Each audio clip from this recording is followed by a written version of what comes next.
আসসালামু আলাইকুম ওরহমতুল্লাহি ওবরাকাতুহ। 10 মিনিট মাদ্রাসায় আপনাকে স্বাগতম। 21টি কারণে আপনাকে অবশ্যই জিকির করা উচিত। মহান আল্লাহ তাআলার সন্তুষ্টি অর্জনের জন্য অনেক মুসলমান ভাই ফরজ ইবাদত শেষ করে অতিরিক্ত আমল করার জন্য জিকির করে থাকেন। কিন্তু আপনি জানেন কি জিকির করলে আপনার কোন কোন উপকারগুলো হয়?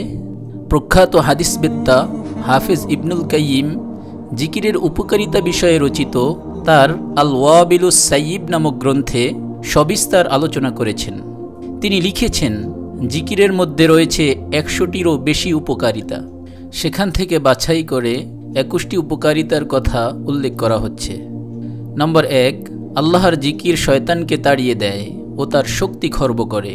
জিকির আল্লাহর সন্তোষ লাভের উপায়। জিকির মনের বিষণ্ণতা দূর করে, মনে আনে আনন্দ, উজ্জীবিত ও প্রফুল্ল রাখে হৃদয় বা মন ও শরীরকে। চেহারা ও অন্তরকে করে জ্যোতির্ময়, উত্তম রিজিক আকর্ষণ করে।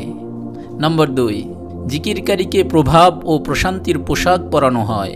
তাকে দেখলে সমীহবোধ যেমন জাগে তেমনি জাগে ভালোবাসা।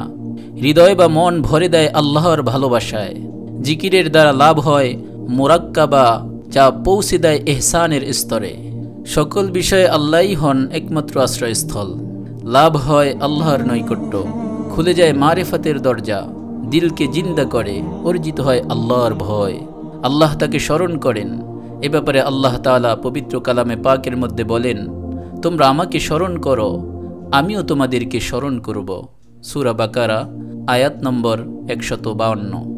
নম্বর 3, জিকির হচ্ছে কলব ও রুহের আহার। কলবের মরিচা দূর করে দেয় ত্রুটি বিচ্যুতি ও ভুল ভ্রান্তি, দূর করে দেয় গাফিলতি বা অমনোযোগিতা। বান্দা যে জিকির আজকার করে তা আরশের চতুর্দিকে ওই বান্দার জিকির করে ঘুরতে থাকে। সুখের সময় যে আল্লাহর জিকির করে তার দুঃখের সময় আল্লাহ তাকে স্মরণ করে। নম্বর 4, জিকির আল্লাহর আযাব থেকে নাজাতের ওসিলা।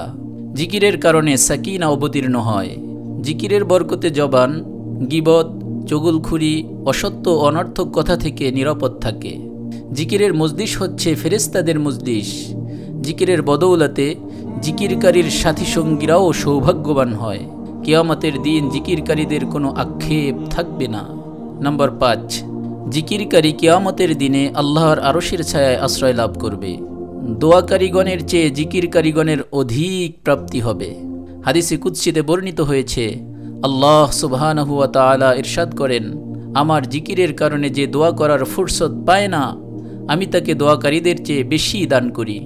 সবচেয়ে সহজ এবাদত হওয়া সত্ত্বেও জিকির সকল এবাদতের চেয়ে উত্তম। জিকির জান্নাতের ছায়াগাছ। নম্বর 6, জিকিরের জন্য যে প্রতিদান ও পুরস্কারের প্রতিশ্রুতি দেয়া হয়েছে, অন্য কোনো আমলের জন্য সেরকম প্রতিশ্রুতি দেয়া হয়নি। হাদিস শরীফে বলা হয়েছে, লা ইলাহা ইল্লাল্লাহু ওয়াহদাহু লা শারীকা লাহু, লাহুল মুলকু ওয়া লাহুল হামদু, ইউহয়ী ওয়া ইউমীতু ওয়া হুয়া আলা কুল্লি শাইইন কাদির। এই দোয়া যদি কেউ দিনে 100 বার পাঠ করে তবে তাকে দেয়া হয় 10 জন কৃতদাস মুক্ত করে দেয়ার সওয়াব। তার আমলনামায় লিখে দেয়া হয় 100 নেকি এবং গুনাহ মাফ করে দেয়া হয় 100টি। আর সন্ধ্যা পর্যন্ত সে শয়তানের আক্রমণ থেকে হেফাজতে থাকে। নম্বর 7, নিজের কল্যাণের কথা ভুলে যাওয়ার বিপদ থেকে রক্ষা করে, রোধ করে কলবের মৃত্যুকে। জিকির মানুষের অশেষ উন্নতি সাধন করে।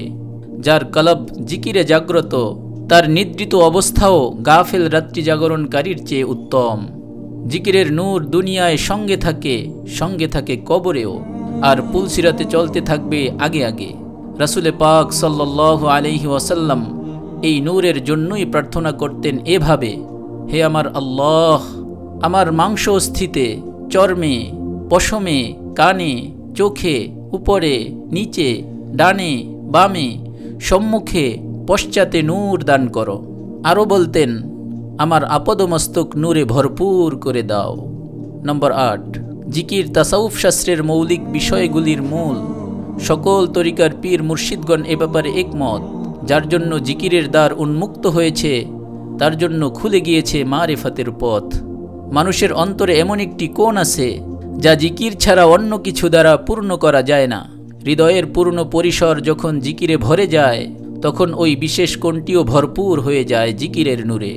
তখন জিকিরকারী সম্পদ ব্যতিরেখী হয়ে যায় সম্পদশালী, আত্মীয় স্বজন ও জনবল ছাড়াই লাভ করে প্রভূত সম্মান, সাম্রাজ্য ছাড়াই হয়ে যায় সম্রাট। আর যে জিকির করে না, সে আত্মীয় পরিজন, বিত্ত সম্পদ ও রাজত্ব থাকা সত্ত্বেও হয় লাঞ্ছিত ও অপদস্থ। নম্বর 9, জিকির বিক্ষিপ্ত বিষয়াবলীকে একত্র করে, দূরবর্তীকে করে নিকটবর্তী, আর নিকটবর্তীকে ঠেলে দেয় দূরে। অর্থাৎ হৃদয়ের সকল অসৎ ভাবনাকে দূরে ঠেলে দিয়ে অন্তরে আনে শান্তি ও আল্লাহর প্রেম। দুর্ভাগ্যকে করে দূরবর্তী, আর নিকটে এনে দেয় সকল সৌভাগ্যকে। জিকির হৃদয়ের ঘুম ভাঙায়, সতর্ক করে। নম্বর 10, জিকির এমন একটি বৃক্ষ যাতে ফল ধরে মারেফাতের। সুফিয়া ইকরাম ওই ফলকে বলেন হাল ও মাকামের ফল।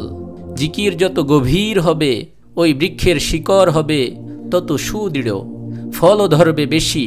জিকিরকারী আল্লাহ পাকের সঙ্গী, জিকির কৃতদাস মুক্ত করে দেয়ার সমতুল্য, আল্লাহর পথে অর্থ ব্যয় তুল্য, আল্লাহর রাস্তায় জিহাদ করার সমান।